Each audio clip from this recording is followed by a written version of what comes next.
আসসালামু আলাইকুম সুপ্রিয় শিক্ষার্থীবৃন্দ, তোমরা কেমন আছো? আশা রাখি ভালো আছো। আজকে আমি নবম এবং দশম শ্রেণীর গণিত বইয়ের দশম অধ্যায়ের ত্রিকোণমিতি নিয়ে আলোচনা করব। এই অধ্যায়ে কোনো বস্তুর উচ্চতা এবং ওই বস্তু থেকে অন্য আরেকটি বস্তুর যে দূরত্ব আমরা নির্ণয় করতে পারবো। এগুলো নির্ণয় করতে গেলে আমাদেরকে সূক্ষ্মকোণ, সমকোণ এবং অবনতি কোণ এবং উন্নতি কোণ এই সম্পর্কে আমাদেরকে ধারণা থাকতে হবে। যেমন এরকম, এটা হলো ভূমির সমান্তরাল একটি রেখা। এই রেখার এখান থেকে যদি নিচের দিকে যদি কোনো কোণ তৈরি করে সেটাকে বলা হবে অবনতি কোণ। আর এখান থেকে উপরের দিকে কোনো বস্তুর, তাহলে এখানে আমরা একটা জিনিস ক্লিয়ার, ভূমির সমান্তরাল থেকে যদি নিচের দিকে কোনো কোণ তৈরি করে তখন এই কোণটাকে বলা হবে অবনতি কোণ। আর এর উপর দিকে যদি কোনো কোণ তৈরি করে তখন সেটাকে বলা হবে উন্নতি কোণ। আরো সহজভাবে যদি বলি, এখানে যদি আমার চোখ থাকে, এই চোখের দৃষ্টি যদি উপরের কোনো বস্তুর দিকে যায়, সেই ক্ষেত্রে এখানে যে বাঁক বা যোগ তৈরি করবে সেই যোগ বা বাঁকটি হলো একটি কোণ। এই কোণটি হলো উন্নতি কোণ। আমার চোখের দৃষ্টি যদি নিচের দিকে যদি যায়, এখানে যে যোগ বা বাঁক তৈরি করলো এই কোণটি হলো অবনতি কোণ। তাহলে আমরা এখানে ক্লিয়ার উন্নতি কোণ কোনটা আর অবনতি কোণ কোনটা। এখন আমরা জানব সমকোণ কি জিনিস, সমকোণ কিভাবে সৃষ্টি হয়। এই ভূমির সমান্তরাল কোনো রেখা থেকে যদি লম্বালম্বিভাবে এখানে কোনো একটি রেখা দণ্ডায়মান হয়, তখন এখানের যে কোণ আছে এই কোণের পরিমাপ যদি 90 ডিগ্রি হয় তখন এই কোণটাকে বলা হবে সমকোণ। সহজভাবে আমরা ক্লাস 6, 7 এবং 8-এ পড়ে আসছি যে 90 ডিগ্রি যদি কোনো কোণের পরিমাপ হয় তখন ওই কোণটিকে সমকোণ বলে থাকে। আর এই সমকোণের বিপরীত পাশে যে বাহুটি থাকে তাকে আমরা অতিভুজ বলি, এবং এই সমকোণ সংলগ্ন দুইটি যে বাহু আছে, একটি বাহুকে সমকোণ বিবেচনায় আমরা একটিকে লম্ব বলি আর অপরটিকে ভূমি বলি। কিন্তু আরেকটি কথা যখন আমাদের কল্পনায় চলে আসবে যে সূক্ষ্মকোণ বিবেচনায়, তখন সূক্ষ্মকোণের বিপরীত পাশে যে বাহুটি থাকবে সেই বাহুটির নাম হবে বিপরীত বাহু, এবং সূক্ষ্মকোণের সাথে যে দুইটি বাহু থাকবে একটি হলো অতিভুজ, অপরটি হলো সন্নিহিত বাহু। আমরা যখন ত্রিকোণমিতির মধ্যে পিথাগোরাসের সূত্র ব্যবহার করব, সেই ক্ষেত্রে সমকোণের সাথে যে দুটি বাহু থাকে, একটি লম্ব আর একটি হলো ভূমি। এই বাহুটি হবে লম্ব আর এই বাহুটি হবে ভূমি। এই ত্রিকোণমিতি অঙ্ক করতে গেলে সূক্ষ্মকোণের নাম বিভিন্ন নামে আমরা পরিচিত হই। এই সূক্ষ্মকোণের নাম থিটা কোণ হতে পারে, আলফা হতে পারে, বিটা হতে পারে, ইয়েটা হতে পারে।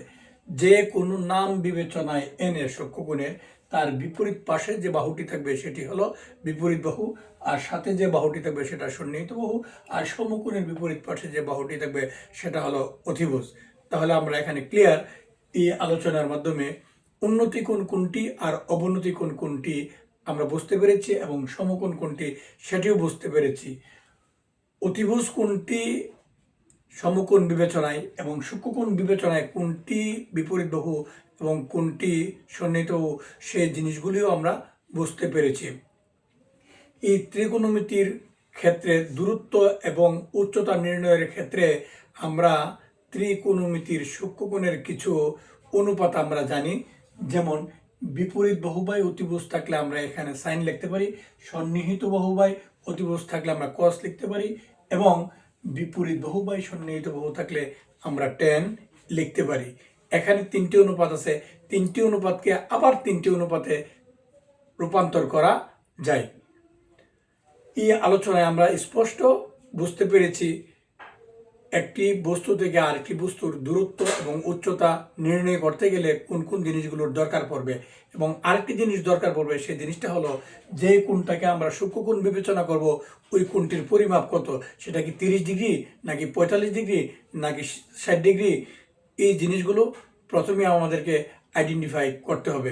করার পরে আমরা দূরত্ব বের করতে পারবো এবং উচ্চতা বের করতে পারবো। এখন প্রশ্ন হলো, যখন আমরা কোনো বস্তুর দূরত্ব বের করতে চাই তখন তার পাদবিন্দু কি, তার শীর্ষবিন্দু কি, এই জিনিসগুলো আমাদেরকে জানা রাখতে হবে।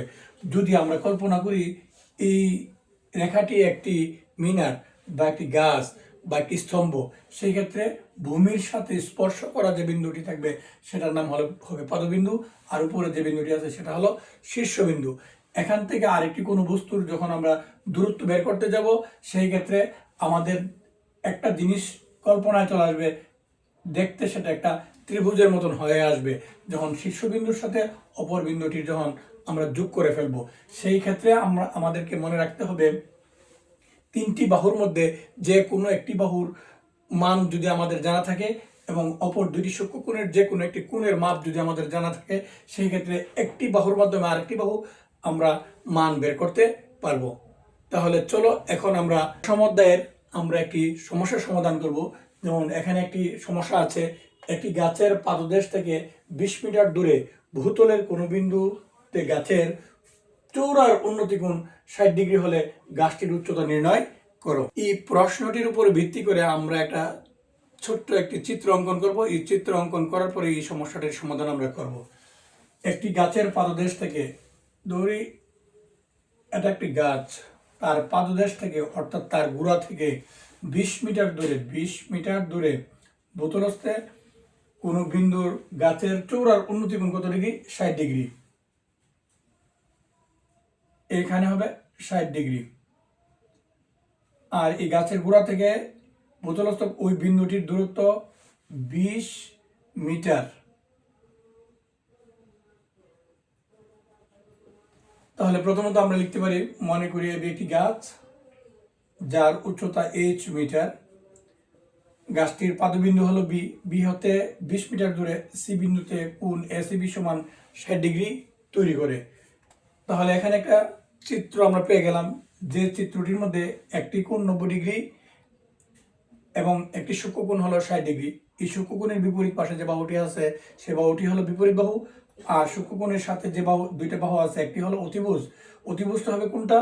যেটা 90 ডিগ্রির বিপরীত পাশে আছে সেটা হলো অতিভুজ, আর সাথে যেটা ভূমির সমান্তরাল আছে সেটা হলো সন্নিহিত বাহু। এখন সন্নিহিত বাহুর মান দেওয়া আছে, আমাদেরকে বিপরীত বাহু বের করতে হবে।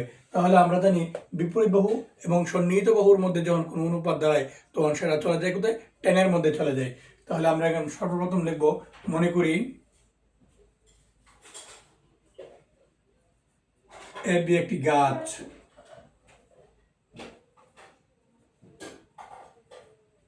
যার উচ্চতা h মিটার।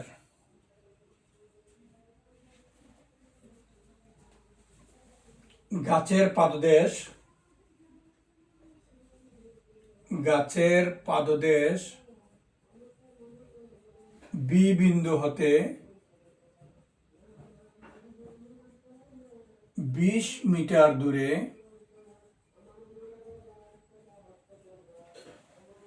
ভূতলের কোনো বিন্দুতে,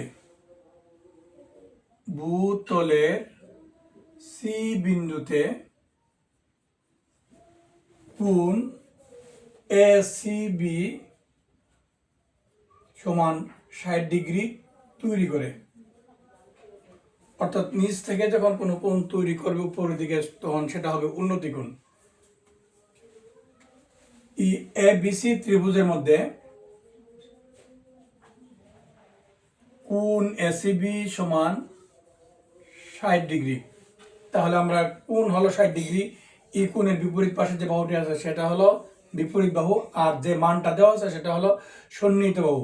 তাহলে আমরা এখানে লিখব tan কোণ এসিবি ইকুয়াল টু বিপরীত বাহু বাই সন্নিহিত বাহু। বিপরীত বাহুর নাম হলো এবি আর সন্নিহিত বাহুর নাম হলো বিসি।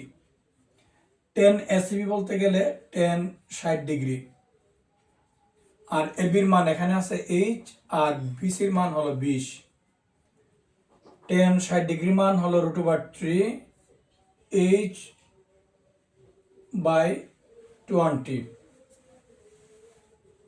এখন এই √3 নিচে এক আছে, এক দ্বারা এইচ গুণ করলে এইচ, আর এখানে হবে 20 গুণন √3, 20 গুণন √3।